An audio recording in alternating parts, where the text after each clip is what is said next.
before the video starts, wish me a happy birthday for this fool.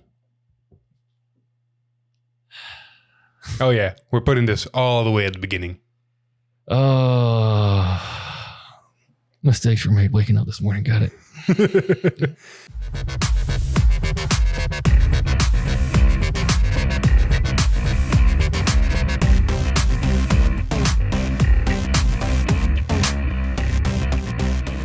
Hey, welcome back everybody to another episode of Eat Time, episode 151. We got an interesting episode for you guys tonight. I need to start remembering to not say as much because it's like for my audio listeners, like bad.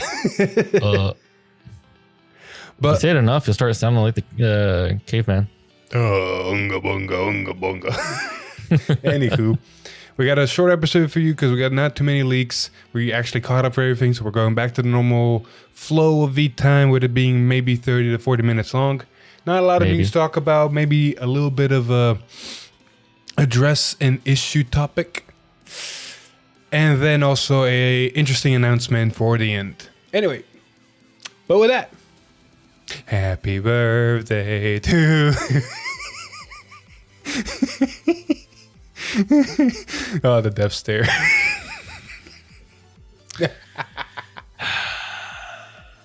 All right. Can't just have a normal day. All right, let's actually get to it. But before that, if you're interested in buying any cars from TCG Player, please use their affiliate link down below.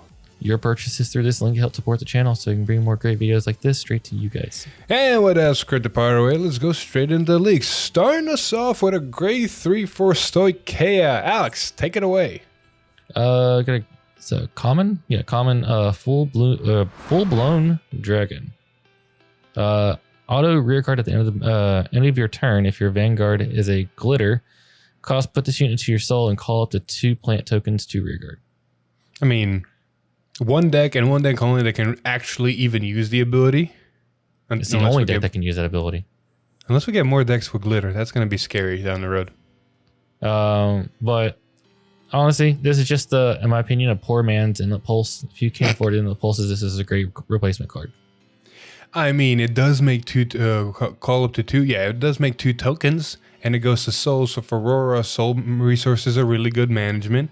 And not only that, but making 2 tokens, you basically got 10k shield on the board now. Yeah. It's honestly not a bad comment. I can actually see play for it. It's just... Like I said, Inlet Pulse is just such a good card, and the deck space is already tight enough that it's like, if you don't have Inlet Pulses, I would just say go for this. Because it's not worth trying to pick them up at that point. The difference isn't that big of a gap, I would say. True. But if you have Inlet Pulses, I would run those over this. All right. Moving on, though, we're going to look at a nifty little grade 2 rare for Braingate that, in my opinion, completed monsters. Yes, a rare. We got Tornado Monster Cyclogard. Guardy. I'm going to go with Guardy. Anywho, it's a grade 2, 10k rare. Auto, when this unit is placed on rear guard, choose a unit card with monster in its card name from your drop, and you may put it into your order zone. Continuous Guardian Circle. If your order zone has 2 or more research cards, this unit gets shield 5k. I love this card. I love this card so much. This is exactly what I needed for the monster deck for Arkwright. It allows you to get your things set up without you having to use the research cards to get there. Not only that, like in the video that we did with Arkwright, I was running an interesting monster grade 2 that's ability was on play draw a card, ditch a card. I'm honestly taking that out. I don't like drawing cards in that deck anymore because it's like, oh, I drew a card that I would have loved to stay in the deck and stuff like that. But more importantly, I was using it in the early game because if you rushed with Arkwright, you can play down, like, for example, that grade 2 I did in the video, swing, and then when your opponent swings, if you just need a 5k card, intercept, you're not caring about your interceptors anymore because you want them in drop, because then you can take them from drop and put them in the order zone, because then when you call a copy, they go to the bottom. Like, it just sets up everything by intercepting. And having like 10k interceptors, just more golden. Overall, I just love this card. Anyway, moving on. Like I can rant so much about monsters. I'm actually legitimately in love with Arkwright, but there's a different kind of monster we gotta cover. And he's back for a I third also want to time. say, can everybody put F in the chat for anybody who bought OG Next Stages and thought that it was going to be the same? You get your don't get my hopes up. I bought OG's Messiahs. Don't get my hopes up. So no, down. I think the grade 3 is probably going to be right, but everything else is different. Yeah. Anyway, speaking of which, who do we have? Chrono Dragon Next Stage. Oh no, who would have thought? We finally got him, which means the deck is complete. So what does he do? You could discard a grade 3 with Chrono Jet in this card name to stride him, first of all. So it has a special condition, like Ultimate Stride. And then whenever he has an auto ability, Generation Break 2, at the end of the battle, the attack to Vanguard, Counterblast 1 and discard 2 cards from your hand. Put this card into your G zone face up. Choose one of your Vanguards with Chrono Jet in this card name and stand it. So you do not flip, and you don't have to discard 3. And on top of that, he doesn't really minus or plus. He just nets. So if you have any cards that you don't need in your hand, you're just literally filtering, because whenever Chrono Jet swings, he's going to drive check too. This does make me understand why, what's his name? Steam Breath Dragon searches out Chrono Jet now, because it allows you to be able to go into next stage. Yeah, me and Eric and Echo, whenever we did the last tweet time and talked about Steam Breath, we kind of speculated, and me and Eric talked about this privately. We kind of speculated there's no way Steam Breath would have an ability to fetch a Chrono Jet that would actually benefit anything in the Stride deck set unless it did something in this fashion. Because Steam Breath for premium, of course, you can make so many arguments because it searches out any Chrono Jet. But for the Stride deck set, on its own, it needed to benefit the deck set with its ability some way, shape, or form. And at the current point when Steam Breath got announced, that was nowhere in sight. There was no reason to get a Chrono Jet because you don't have Persona Ride. It's just a grade 3, so you can only stride, but you can stride with Steam Breath, so you're only deck thinning one card of your deck, in all honesty, so it didn't have a reason. Next stage now gave us a reason why Steam Breath's ability is what it is, and it makes sense, and we kind of predicted it.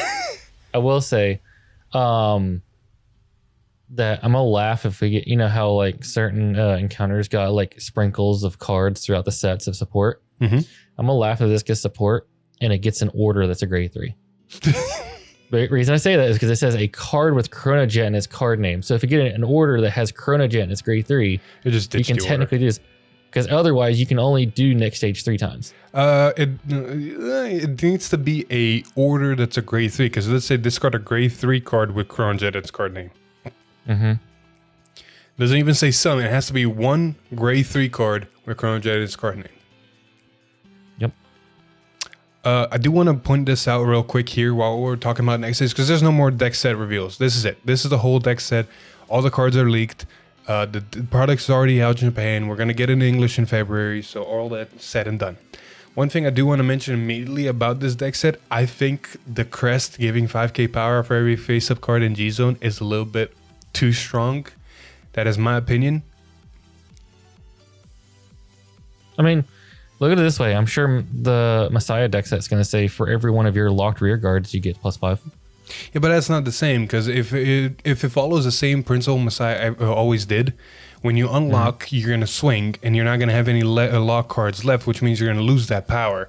With Jet, with the Crescent specifically, and face-up cards in G-Zone, your turns are going, I'm going to start with 5k to the front.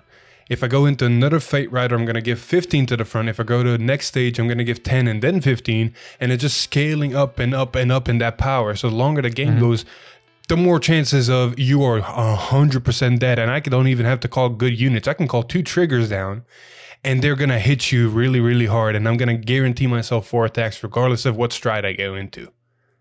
And if the next stage you like this, you now have a Chrono Jet with guard restrict and all that power. Not to mention, if you see your upstream or if you see any other cards, you're hitting those magic. Like, upstream plus the intercept grade 1 on their own are already a 28k column. Think about that. On their own, they're already a 28k column without any extra buffs. That's a magic number. Not to mention, Upstream himself is technically a double booster. He gets boosted by something, goes to the bottom deck, and calls another booster out to the other columns. So you're getting a guarantee another 8k booster, or if you call the Interceptor again, if you manage to bottom deck something, you're getting a 13k booster. The deck's getting already really good numbers without the crest power. The crest power is just to add a cherry on the top that's over too much cherries. If you want to see more about this, go watch the video. Yeah. I had a little bit of a discussion with Eric about this. That's why I'm ranting right now about it. But I figured this is the best place to put it because I don't think I'm going to have a good chance to actually voice this opinion. Fair enough. Anyway, with that being said, we're actually going to move on to more commons because right now we're in the common phases. We're barely getting set A. We're seeing triple rares for certain units. We're seeing double rares for others. We're slowly going into it, and we got to slowly go into commons. So the next common is for Keter. Alex, take it away. Arguably, probably one of the common that's going to be very used. But not in the way you guys think. Yeah. It's a grade 3 common. Act rear guard. Put this unit, cost to put this unit into your soul. Look at the top card of your deck. Call it to rear guard or discard it. So it's bad. Most decks are, mostly it's going to be bad. But in premium, though, this turns into a 1-card Lugar combo. Because now you can get your double critical front row while in first grade 3 without having to go through paint. Nightmare Painter, grade 3 Nightmare that Painter counts as a grade combo. 1 in your drop loop. You just put this down, put it in your soul, and hey, who knows? It might set up your drop with more better grade 1s, or it might give you a piece that you need. You're not wrong. Like the premium implications of this cards are much more better than the standard. Because look at it this way, all the cards in set 8 are supposed to be like upgrades to the glitter cards as well as the new ride lines and stuff like that. Like we saw the grade 3 common for Rora that specifically glitter makes 2 plant tokens and all that. If you look at this card in the context of what set it's coming out of, Thegria. Sure, you put a grade 3 in, you might get something good out of the top of your deck for the field, and then you can Soul Blast the same grade 3 to pop a grade 3 Thegria into your hand. So for Thegria, I can actually see use for it. Do you want to gamble that there's something good on the top of your deck, or maybe you just mill the trigger? I don't know. Do you really even need have the space for that in Thegria either? Also, the what now? Or even have the space for that in Thegria because it's already tight, and then you're also getting another Mabel coming too. Exactly. Now, I will say we don't know what Minerva is going to do. So if Minerva works off of having grade 3s in Soul, this might be actually a really fucking good card for Minerva. True. But we'll see. I don't judge cards immediately when they come out. Like from first glance, this is a shit card. Maybe something comes out. Hey, look at your Tamayura order. We thought it was not as good. And now how good is it? That set first lore set. You looked at the grade 3 dinosaur guy, goes into Soul and gives a unit +5. You're probably never going to use this card. Look at Tommy, you're 100% 4 of in this deck. Exactly.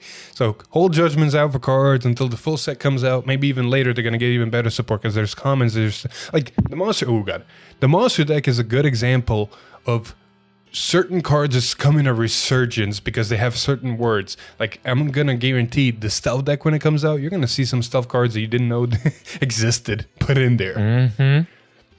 Anyway, with that right out of the way, we're going to talk about some Dragon Empire cards with Thunder Bullet of Dust Storm Sadid. It's a grade 2 common.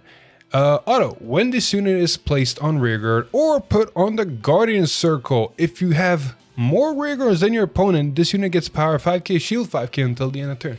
Now you may be thinking to yourself, that's honestly not bad. It's a 15k and a 10k shield. No, this is an 8k base grade 2, so at most it's going to swing for 13 on its own.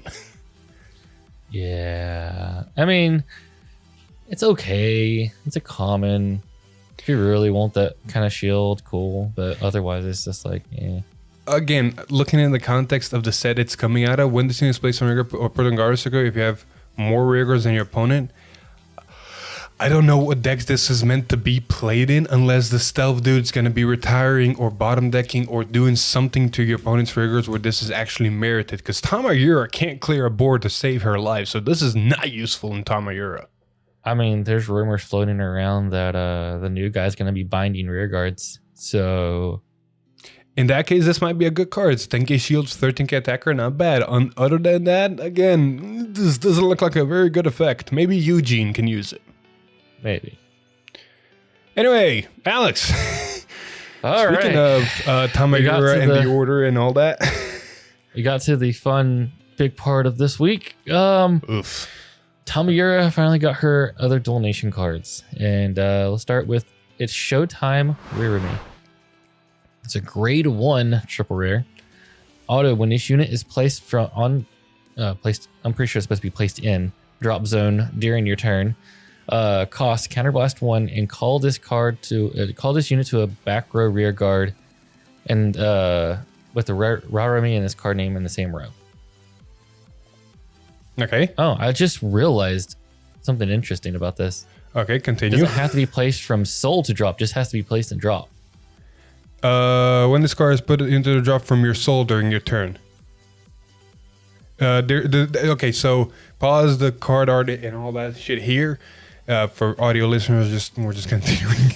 But the actual full effect that we have in our Discord that the wiki leaked is when this card is put into drop zone from your soul during your turn. Okay. The effect on the wiki, actual proper website wiki, is like you said, when this card is placed on drop zone during your turn. The soul part's missing.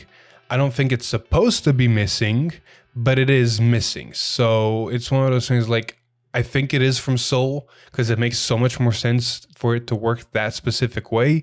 Yeah. If it isn't, please leave it in the comments down below. I'll try to find it after the video to see exactly, but I do believe it is placed from soul to drop. You can do the thing.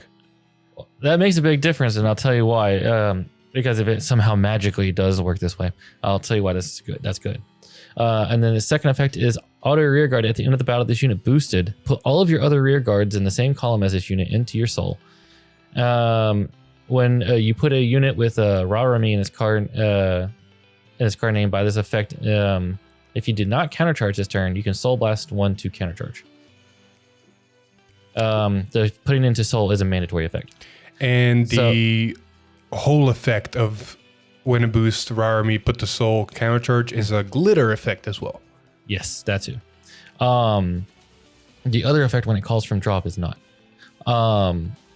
So the big thing about it calling itself from drop, so it means now that whenever you soul blast for your dolls, you can just soul blast these in your soul and then green them back for counter blasts, which is pretty good.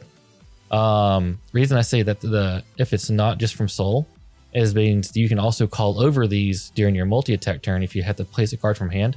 So you can go, like, say on the full Persona Ride turn, go 23 with this, 23 with another one, Soul Blast or attack with Vanguard, call out the 2 grade 2s over top of these, and they go to drop. If it's not from Soul, it just goes to drop. That means you can call them back after you call over them. So, Alex? Yes? What did I talk to you about when I speculated what their effects might be? You honestly don't remember. I actually speculated that they might be something of form of V Jewel Knights when they're placed over by another unit. Do the thing. Oh, man. Let's put it this way. If the translation is right, you were right. But if Wiki is wrong, then you were wrong. I'll put it in the description or make a pinned comment to the proper ability and the timestamp for this part. So we'll see afterwards. But for right now, I honestly do think it is from Soul to Drop Zone because it makes a lot more sense. Yeah, it does make a lot more sense. And anyway, the other one. Yeah. And then the other one is Ladies and Gentlemen Urarami. Has the same effect as the other one. If you can call it from your drop if it's put there by counterblasting and put it behind the Rirami. But its glitter effect is at the end of the battle, this unit boosted, put all of your other rear guards in the same column as this unit into your soul. And if you put the Rirami into by this effect, you can choose one of your units and it gets power +5 until the end of turn. So instead of countercharging, you get to give +5, which can actually matter because if you give this to the other column, it makes it 23, which gets over a defensive trigger. And then if you didn't Persona Ride in your turn 4, it is a 28 because Tamura is giving it 5k. And then if you Persona Ride, it gives another 10k. So gets some stupid numbers, honestly. Yes. And just having these cards like just call themselves back is really, really nice because it gives you consistent boosters, which the deck didn't have before. You were kind of relying on Forktail to really give you some kind of boost. Or the guy that some people played, the Eugene grade 2 or grade 1. And now they're even basically retreating so they don't get even retired. So because if you use the full combo, if you use the grade 2 Rarami and Rirami and you use the grade 1 Rarami, you got your board set up properly and you have 2 face of CB, which is ideal. You get them out with those 2 CB. You got your boards all set up. You swing.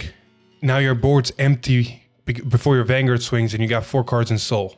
So you basically set yourself up beautifully for everything. Also, we now understand why the order? Tamiyura order is a double rare now, because what makes a lot more sense why you'd want the Soul Blast 2, because it turns from one order into a full board almost. It is. Like, if you have the grade 2 and both grade 2s in drop, for example, and you or honestly what you did in the video, just all of them just Soul Blast the grade 2s, call them out with the order, use one of the grade 2s to draw a card or bottom deck, pick your poison, Soul Blast the grade 1s, Cannon Blast 2, call the grade 1s back. You just made a full board and drew a card. Yeah, for playing 1 card in hand. It's so basically you plus 4 cards. Yeah, it's just good. Yeah. Fuck you. Where's my chaos support? Give it a minute. Maybe your grade 1 Mikani will, do things. We'll give it the moment. And after that, you can rant. Anyway, with those 2 being said and those beautiful abilities being done, we're going to move on to one more Dark States cards to end the leaks. And this time we actually do have a double rare to talk about. We got Luxol Songster. She's a grade 1 8k double rare with the ability auto when this unit is placed on rearguard from your soul. Until the end of this turn, this unit gets power 5k and auto rearguard. When the attack this unit boost hits, put this unit into your soul and draw a card. For those of you that are Dark States mains and might be confused where this goes, not a lot of Dark States decks can actually pull cards out of soul consistently and efficiently, and you got other cards you honestly do want to pull out before you pull out this. Bruce definitely can do it, but you want to run other cards in Bruce. Chaos can technically do it, but you don't want anything else than Bakani, in all honesty. I think this has to boost, right? The what? The attack this unit boosted hits, right? Not Correct. This being boosted. So yeah, you're not going to play this inside of Barrow, because Barrow's just going to call it a front row and never did the back. Yep. There is a grade 3 card that if you call it, you can discard a card from your hand to choose a card from your soul, call it behind it. It's kind of a combo piece to kind of get another card on the board for Barrow, but not a lot of people are going to... Like, there's complicated ways to do it. But all these decks have better cards to target. Yeah. This card, in all honesty, from our speculation, is going to be for Silverthorn, because as we end the leaks, we're going to announce the next week. Because next week, Tuesday stream, we get Silverthorn. And then we see what she gets to do in her ride line and maybe some extra triple rares or something to kind of support her. And then next week, Thursday stream, oh my fucking god, finally, we're revealing a grade 1 card from Mikani. It's a grade 1 fucking Mikani. And apparently he provides overwhelming support. I need to see what this overwhelming support is, because what they gave us already is like... Man, he's going to be carrying all that deck on his back. And then, that's not it. Thursday stream to our... what's the word? Not pleasant... Like, what's the word? To our disappointment? I don't know. They're basically going to be revealing a promo card that's going to be apparently a very strengthening card for Graham Grace. So I'm happy that Graham Grace is getting support, but at the same time, like, why is this got to be a promo? Because the whole deck needs to be a promo, basically. Even though that's technically a promo and also in the main booster, you couldn't just, said, oh, by the way, this is a card coming in set, I don't know, like 10 or 11. Like, but, you can get it as a promo right now. Well, that's the funny Kinda part. deal. Set 8 actually has 9 boss units. You got 11 boss units. You got 11 new... No, oh my god, I can't speak right now. 6 boss units inside of set 8. Because you got the 5 new ride lines. And then Graham Grace is just chilling there without a ride line, just saying, I do shit. Yeah. For now, until we see another random grade 3 to just on its own. You have to build around. See, Deer Days is coming out in 4 days from now. Or from the time of this recording, probably 3 days from the time that this video drops. Yeah. And I am a little bit concerned because I do want to play the game. I want to have enjoyed, but I want to see what happens inside of Graham Grace. Are they actually going to give us a random ride line? Or is he actually going to have a dedicated ride line? And my follow-up question to that is, if he's going to have a dedicated ride line, where the fuck are they going to put in the physical product? Probably just in the commons and rares. Is set 8 or set 9? I mean, in my opinion, it has to be set 8 because Graham Grace is already in there, right? Yeah. And you're already going to see this product come out. So you're going to be like, well, we're never going to see these cards that never exist. It's going to be like Yu-Gi-Oh! Watching the anime. This card doesn't exist. Anyway, with that being said, that's been it for the leaks. We're going to jump over to the news section just to cover up some little bit tidbits here and there. But before that, if you're interested in buying any cards from Triple... Oh, I just went for the wrong spiel. If you're interested in any of the cards we just mentioned, go check out Triple Sleeve TCG. They got great deals on singles, client splits, and even cases. So go check out their website. Link will be in the description. All right. With that being said, we're going to move on, talk about some news. The first thing I do want to address, and Alex, you might have heard this, you might not have heard this. I don't know how much you're on Twitter or not, but we need to talk about Pringles. Yes, Pringles. I've seen this. You've seen this. Yeah, I've seen this. For those people that have not seen this or do not know what we're talking about when we say Pringles, we're not talking about the delicate and delicious snack that you can get in any store or most stores. Honestly, love the sour cream and onion one. No, we're not talking about those. We're talking about product quality in cards and how cards over time in different climates tend to bend. And because of this bending, people are getting disqualified at Bushiroad official tournaments. I made a tweet because even I started realizing, and it's not good for people to be disqualified because they're actually playing the product they have to play to even play in the tournament. And from what I've been told, apparently a total of 8 people between premium and standard, if I'm not mistaken, on day 1 in Belgium got disqualified. 8 of them. Imagine you play a whole day, let's say 6 or 7 rounds, how many rounds depending on how many people, and you get the top 8. You manage to somehow beat everybody, do good, get all the way to top 8, only to be for your deck to be checked and go, okay, because of this card being a little bit bent because of the way it was made, you're not gonna be in top 8. You're disqualified. You don't get a chance at Worlds. See, I would say that this is kind of similar to the duelist situation, to where people have the Bushiroad sleeves, but this is a difference. Like sleeves can actually fray over time and everything like that. So eventually, it could have quality issues. Like the actual card themselves, right? Like the product that comes straight from the company that you expect to have to use. Like, come on. It's exactly that, because like you said, sleeves are a third-party product. You can put any sleeves. As long as they're good enough to be legal, you're good. Yeah. We're talking about actual cards, actual product from the company you're playing the tournament in. You cannot play in the tournament without buying and using these specific cards. So if the cards themselves are not up to quality and are disqualifying you, it's basically it's a weird ass fucking loop. And the sad part is it's not only because I know this affects mostly stuff that's coming out of the V-Clan selections. Yes, Because mostly the heels. Oh my god, the amount of heels that are Pringled. Because I don't know what the foiling or the coating they're doing, because I noticed the coating's different on those, but something about those cards, they Pringle a lot. But I have noticed this recently, that even overdress is slowly getting affected by this. Here's a good example. This is my full frame rare Schneisel. I forgot how to say his name for a minute. And it is already just ever so slightly starting to bow. See, I can't say nothing. Personally, I've never had this problem because I either have my important cards in the binder, very pressed together because I overfill my binder, or always in my sleeves, in my decks, in my deck boxes with those little packets, silica packets that you get with shoes.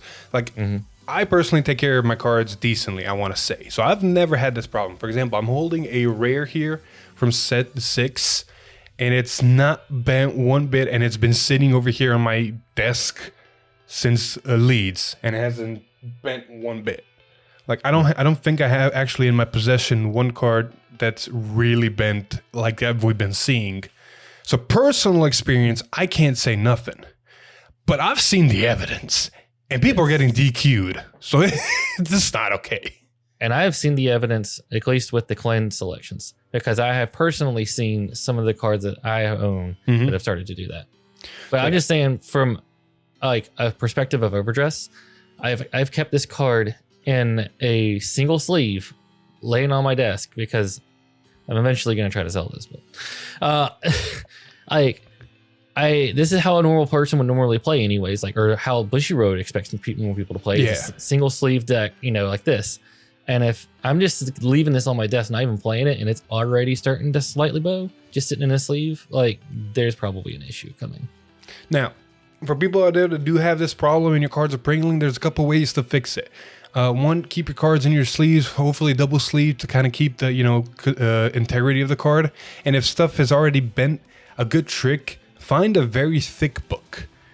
Put all the cards between different pages on different sides, like let's say 10 pages in between. Just put all the cards, lay them out inside of the book, close the book, put it somewhere, and then put like 20 books on top of that book and leave it there for like 10 days. That should help the problem. Or here's a fun one. If you have any Yu-Gi-Oh friends that are play competitively and been playing for years, ask them, because Yu-Gi-Oh cards have a really, really, really bad tendency of pringling.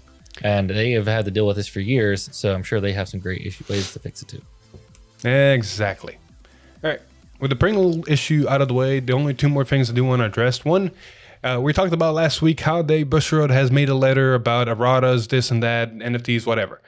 Regarding the errata list, here is a quick from our Discord, a list. This is just a video rolling because I was too lazy to actually talk about and put them all. A list of erratas that are getting errated for whatever reason. Jesus Christ, there's so many. And it's already, again, with the set 6, there's already more, like a list of erratas. Yeah. So that's the list of erratas. Make sure you keep track, because apparently because the erratas are important. Because if you roll into a tournament and you play a card the way it's written and it's not the way it's supposed to be played, or it's not supposed to be work, you can either bone yourself or, get DQ'd. I will say this. I do find it funny that Bobaman got turned from a mutant into a monster just to fit Arkwright. Yeah, like, I'm not a big fan of these. I'm glad that at least, if they're in mass, like clan selections, they're at least addressing it with the physical, like, replacement. Hey, you know what that means? Come Springfest, you can switch these cards and get better ones. Exactly. Anyway, with a somber bit out of the way, because it is just talking about quality control and this and that. It's like, we don't want to talk about this stuff because we do enjoy the game, but if it's a problem, it needs to be addressed. Come on, Bushy, we believe in you. Well, on the subject of that, though, there is something I want to add. Ooh. It's not really an issue. It's just something that if Bushiroad's listening to this video for some magical reason I want them to have this under their belt, because it might make people over here in the international side very, very happy if you do this. Me very happy if you do this. Because it seems that we're not getting physical versions of Dear Days. We're only getting digital copies. And with that means that there is no promos for English. Only in Japanese. Bushiroad, if you're listening to this, just please print the promos and give anybody that has a purchase of Dear Days a digital voucher to have them mailed to their house. Or hold them in Springfest, just digital voucher. Oh, excuse me. Yeah. Digital voucher and just change it at Springfest. Exactly. Like, come on. Let's do it.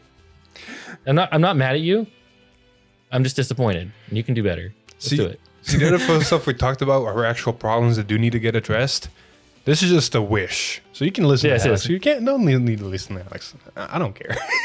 This is my birthday wish, Bush. There we go. His birthday wish. Give him his birthday wish, Bushy. Anyway, we're actually going to end this episode on a nice note. In 13 days of this recording, 12 days of this drop, basically mark your calendars for November 26th. We're going to be doing a big ass live stream. Come join us. Anybody that's stuck around to the end of this video to hear this announcement, I'm going to try to remember for the next proxy play to actually make the announcement at the beginning of the video where people mostly go and watch. But if you can join us, it'd be great. What it is, you'll find out later, but just know we're doing a big live stream for a special occasion.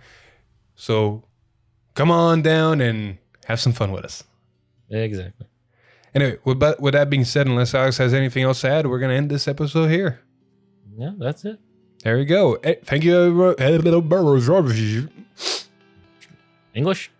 English is hard, good sir. I do speak 3 languages while I'm over here now.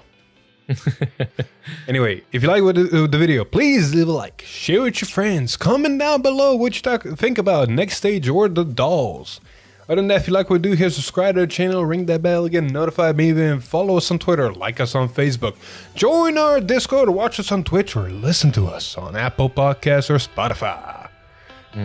But with that, I've been Philip. And this is Alex. And we'll see you guys in the next one. Bye. Woo! Okay, I gotta admit, I don't know what was wrong with me there at the end. I was like, there's Radio Voice Philip coming down for you 24/7.